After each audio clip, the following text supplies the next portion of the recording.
What up, YouTube? It's BigGameCham. You know the name, the most authentic in the game. I'm also known as Chamberlain, and I'm a first-year medical student at Howard University College of Medicine. And on today's video, I'll be giving you some tips on how to study while in college. And even if you're not in college, if you're in high school, middle school, graduate school, you can use this information to help you. First thing is knowing what works for you.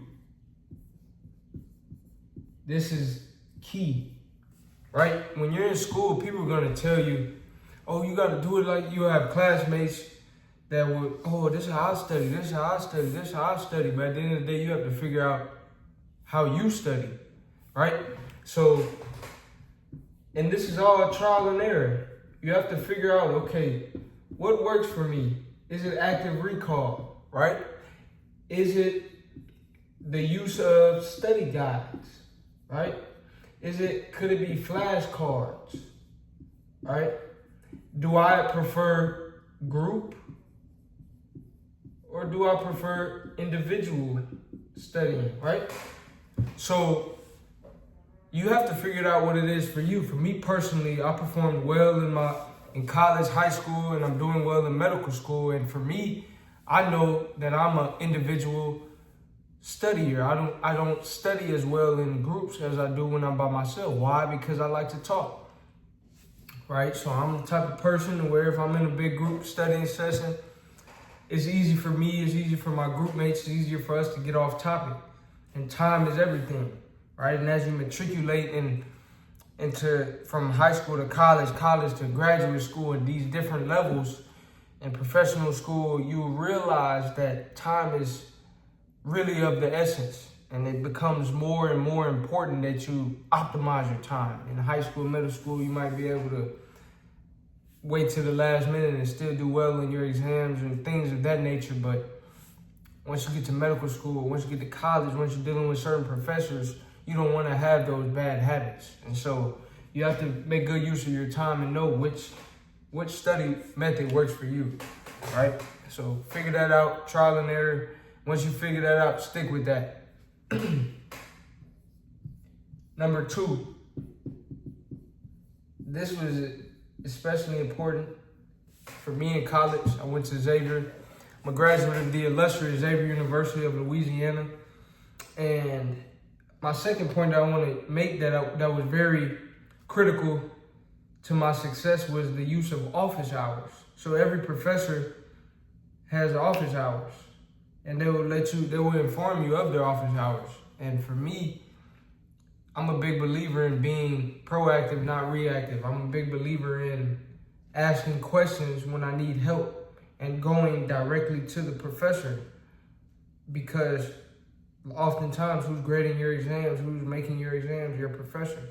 So office hours were very helpful for me. Now, the only caveat to this is you have to be aware of your campus size, right? So going to Xavier University of Louisiana, it wasn't a very large campus. And what I mean by campus size, I mean student population, right? So that's what I mean by that. I mean number of students, right? You have to know the number of students.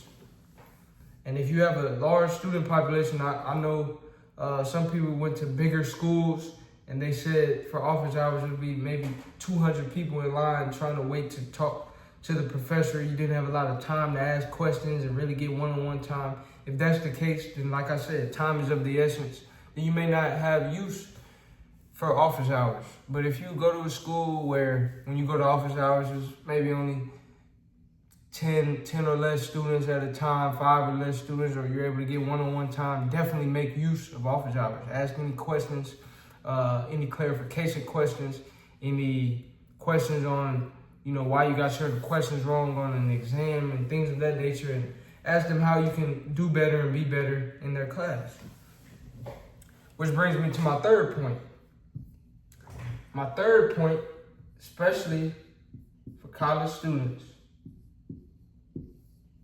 is making use of the syllabus that your professor provides to you. Now on your syllabus, your professor, so for each class you take, your professor would give you a syllabus. Well, usually what's included are important dates for what? Exams, right? Quizzes, right? Homework, all of that. Homework, due dates. That's important. And the importance of that is they give you that at the very beginning of that semester. So you have the dates of when your first exam will be, when the first quiz, this homework assignment. So now it's on you to do what? To be responsible. See, in high school, middle school, sometimes elementary school, the teacher will hold your hand. The teacher will remind you, hey, don't forget, this is due tomorrow, don't forget. At the end of the week, we have our quiz, blah, blah, blah. When you get to college, the professors give you the syllabus and they sometimes would expect you to know, hey, you have a quiz. I remember taking physics lab, and in physics lab, I remember taking general chemistry lab, organic chemistry lab, and it seemed, every week that we came to class, there was a quiz. Teacher is not always gonna send a reminder to you via email or anything. Oh, reminder, when you come to class tomorrow, there will be a quiz. No, they'll tell you, hey, we gave you the syllabus at the beginning of the semester with all the quiz dates. So when you walk in and there's a quiz, don't complain. You have no one to blame for your lack of preparation except for yourself. But you watching this video, that won't be you, because you're gonna make sure you're prepared, right? You're gonna make sure you're doing what works for you, whether that's active recall, using study guides, flashcards, studying in a group, or studying as an individual. Whatever it is that works for you, you'll figure that out. Number 2, you'll go to office hours, right? Utilizing that time to ask any questions that you need to clarify why you got things wrong, or what you need to do to improve in your class, what you need to do to make an A or whatever grade that you desire to make, to pass, to do whatever it is that you want to do, right?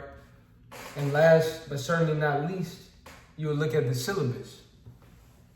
You have to look at the syllabus so that way you can stay proactive, not reactive. You can stay on top of things. Proper preparation prevents poor performance.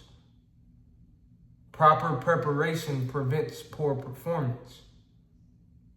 So if you want to perform well, you want to do well on your assignments, you want to do well on your homework, your exams, your quizzes, you need to make sure you're preparing adequately. And that will be possible by you making use of your syllabus and marking your calendar or to-do list, whatever you use, your planner, agenda, your phone, Google Calendar, whatever you use to, have you some structure and some organization. Utilize your syllabus, mark those dates in, so that way you're not caught off guard or caught by surprise by an exam or quiz.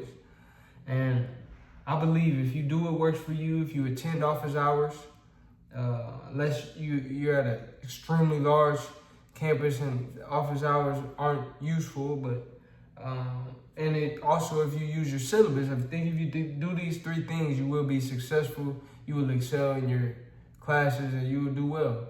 If you enjoyed this video, like, comment, subscribe. Let me know what you would like to see next, and I will see you on the next video.